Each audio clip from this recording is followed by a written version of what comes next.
I know what you're wondering. What is true and what is false?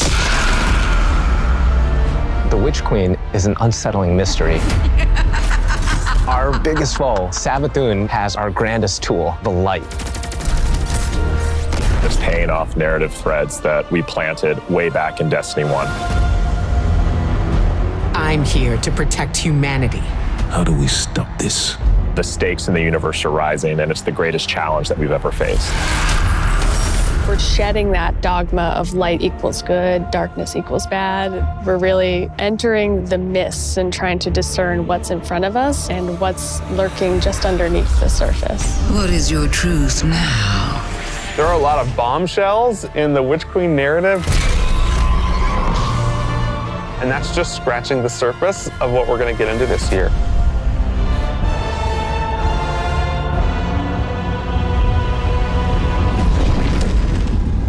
Witchqueen and Season of the Risen is chapter 1 and the beginning of the end for the Light and Darkness saga.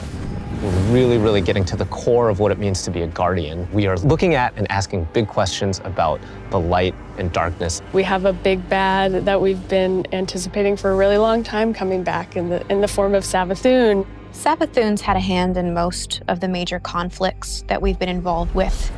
We've heard about Savathun for years and just bits and pieces, and then you see it slowly building over seasons until we come to this huge critical point.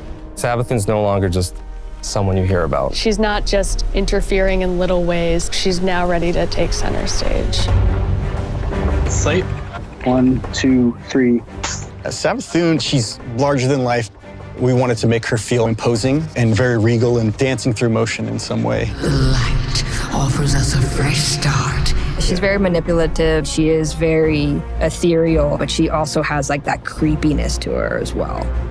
She promised she'd help us out with this pyramid ship problem that's coming our way. But the reality of the situation is Savathun is only on Savathun's side. We've outlived our purpose, and it is to Savathun's benefit to wipe us off that chessboard.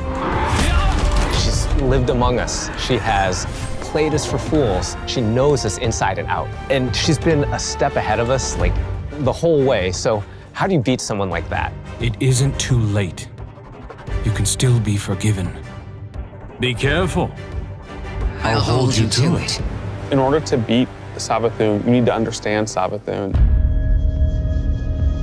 Her throne world is a manifestation of Savathun's own personality, which is, in Witchqueen, going through a transformation through the light.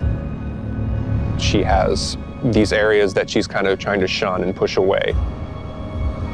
For the old hive areas, it's much more atmospheric, it's very dense, it's very claustrophobic, it's spooky.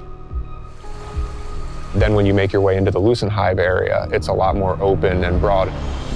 It's definitely brighter, it's definitely more lively. We want people to look at it like an impressionist painting, something that's very pretty from far away, but as you get closer, it's not really what it seems. It's very unsettling.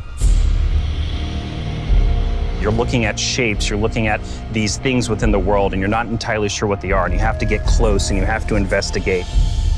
What's really going to be exciting for players is that they're going to get to play that part of psychic detective, trying to solve the many mysteries of the throne world. Witchqueen campaign, I think, is probably the most ambitious campaign we've made in a very long time. We're building the Definitively Destiny campaign, so leaning into the journey you can find in exotic missions or the mechanics you might find in a dungeon. You have to kind of think your way through. You have to figure out hey, what do I need to do next in order to get to the end of this? We've got Savathun, right? The Queen of Lies. So this campaign is full of surprises. Savathun has all these abilities, and you got to make sure that all of the abilities of the bosses would be something worthy of her. And as I kept thinking about this, I felt like I was really becoming Savathun. We've also added the legendary difficulty, which is called Become Legend. It's not for the faint of heart.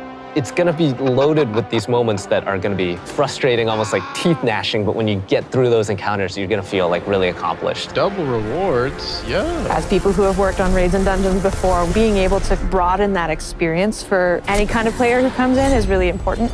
If the Witchqueen is the psychic detective fantasy and journey, Then Season of the Risen is that same detective throwing on their flak jacket and defending Earth from the Hive Guardians and the Lucent Hive and Savathun herself. When Savathun shows up on our doorstep with the light, the first person to lend us help is Keitel. You want us to hit them? I need us to hit them. She's got this light suppressing technology that the Cabal were using in Season of the Chosen, and now she's going to help us use that against the Lucent Hive. When you're working with Keitel, she has a different approach. It's not about asking questions, it's about getting in there and extracting.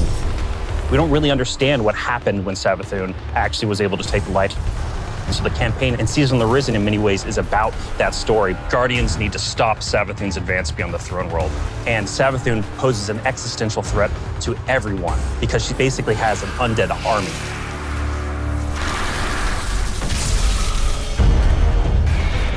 In fighting the Lucent Brood, this isn't our first time in the game fighting other light bearers, but it is the first time that we'll be facing other light bearers that have much more relentless motives. When you look at these Hive Guardians and when they do their abilities, you immediately make that connection like, oh, they are using my powers against me. As soon as we see the Knight pop its super and it has 2 shields, you immediately are like, oh yeah, I see that connection. And then it's like, and then you're like, it hits you with those things and then you're dead. And it's just an amazing experience. The Guardians themselves kind of feel like a fire team that you're fighting against. You got every class represented. The Acolyte, when that character casts, does very similar thing as the player, like the Arc Wizard. The sparks go out, it's ready to go. If you're not smart about it, if you're not paying attention, you are essentially going to have to play that fight over again. If you're successful in taking down one of these Hive units that are wielding the light, you actually have to go up and kill their ghosts. That was like one of my favorite things that we were able to do in this game, is just that moment where you crush the ghost. It's kind of this moral dilemma. A ghost is your companion, and now suddenly you have one in your hand and you're about to crush it. The first time it happens, you're like looking at your hand like, I can't believe what I've just done. Am I doing this? Should I be doing this? I have a ghost. Yeah, like, exactly. What does this mean?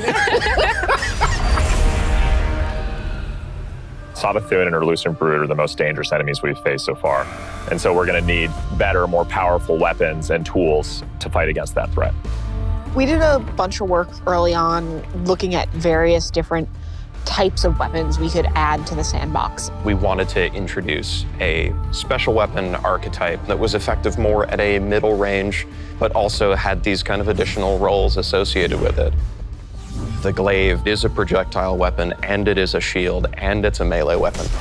We wanted to keep that experience in first person. It has an immediacy that you don't really get when you're using a sword because the camera is so much further back. Because this is also a projectile weapon with a slower moving projectile, the onus of skill on aiming these weapons is about leading and compensating for the speed of the projectile and anticipating that.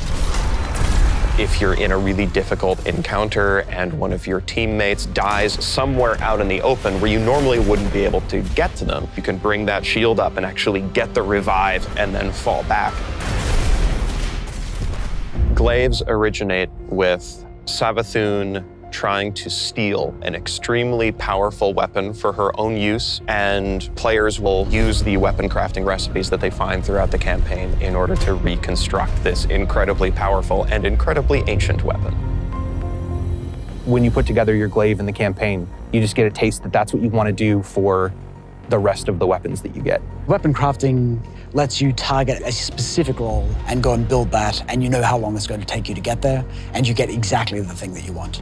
I really want to see what people do with it and like the feedback that we're going to get and people sharing all of the things that they're doing with that new system. You're creating your Guardian and you want to be able to shape your Guardian into what you want them to be.